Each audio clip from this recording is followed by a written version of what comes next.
What's up, YouTube? Today I wanted to go over a short explanation of how I go about color correcting. Basically, this involves primary correction, which is messing with the colors of the whole frame, and secondary correction, which is messing with certain aspects of a frame. Right? The way I do that in Premiere here, at least, is I like to have my waveform, the luma of the waveform pulled up, and then the YUV, as I call it, vector scope. That gives me data here. If you hit tilde, it will maximize windows in Premiere, so hit that.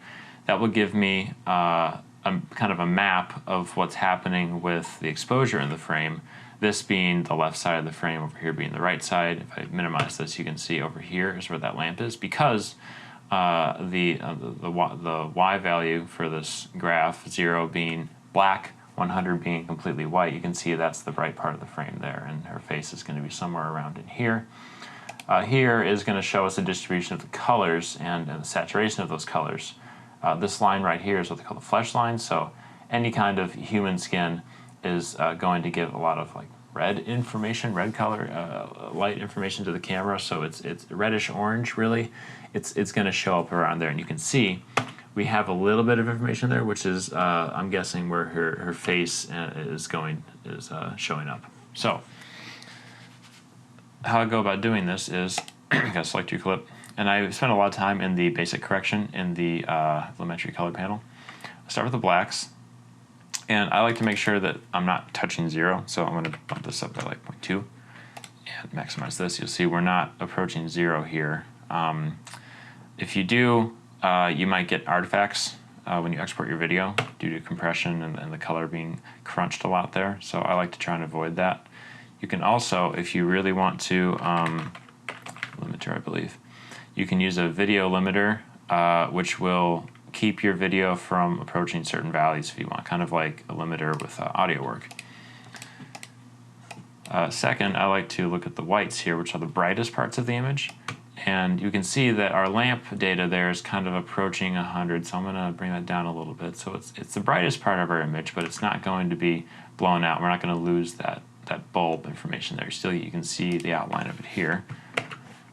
Control tilde to maximize the program monitor. We still have a little bit of that light there, which is great.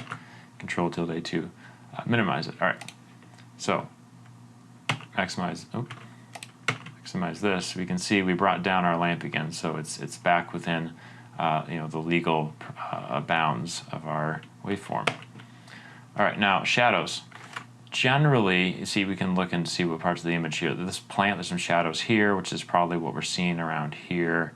This would be the wall, this curve here, because it's got the kind of a gradient, right? And then it's split apart by that little plant trunk there, showing up right there. Shadows, you want it to be, between 5 and maybe like 20-ish, that kind of range. That's what the shadows slider is going to adjust. So we want to pull that down because that's pretty dark over there. It's not super dark, but it's pretty dark. So like keeping it below 25, that's probably fine. And some of this is subjective, so as long as your monitor is showing colors properly and whatnot, you should be fine just using your own taste a little bit too. The highlights are the important part to me because they're messing with stuff that's kind of in between like 50 to 80 range-ish. You can see we have, if we play a little bit, this is her, we can see her head moving around, and it looks like the brightest parts of her face are around like 50 IRE right now. That's actually pretty good. Usually if you're dealing with somebody who's Caucasian, like the specular highlights, where the light is the brightest on the angles of their face, should be approaching 70 IRE. You don't want to go much higher than that usually. So maybe we'll bump this up a little bit to approach 60 a little bit more. Oh, that's a little bit much. Yeah, maybe just a little bump. Yeah, that's looking pretty good. So that's what we'll do with the highlights here. And I mostly pay attention to the skin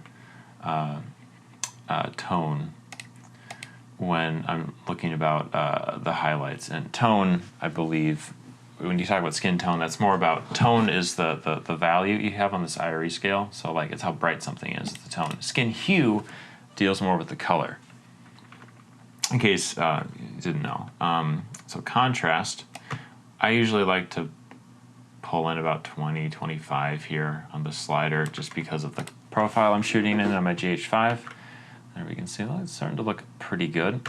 Now, here's the easy part for this one, for this particular scene. I happen to know this wall is a gray, which means the red, green, and blue values that are showing up here should be the same because it's on the grayscale. So if we have any kind of color cast, using this dropper here on this gray wall will remove it, because then it's going to bring those all, level them out. And you can see that's looking pretty good. What you can do is bring up your Parade RGB here, see? And anything that is supposed to have an equal value of red, green, and blue, as like this gray here, you'll see looks pretty level here because of the balance that we applied here. Brought down the oranges a little bit and added a little bit more magenta. Great. If you wanted to do that manually, let's Control Z to undo that. You'd see, okay, here's our red. It's a little bit high.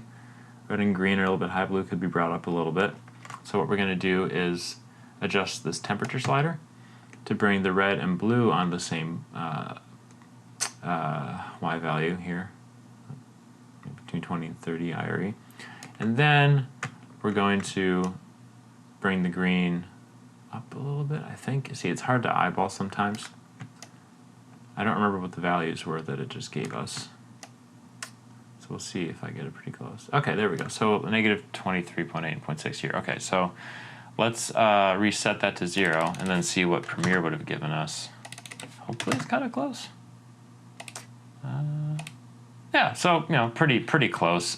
Premiere will give you probably like a more scientific reading of it if you use the dropper on something that's supposed to be gray or white, or you can eyeball it and see that the gray or white parts of your image have about the same RGB value.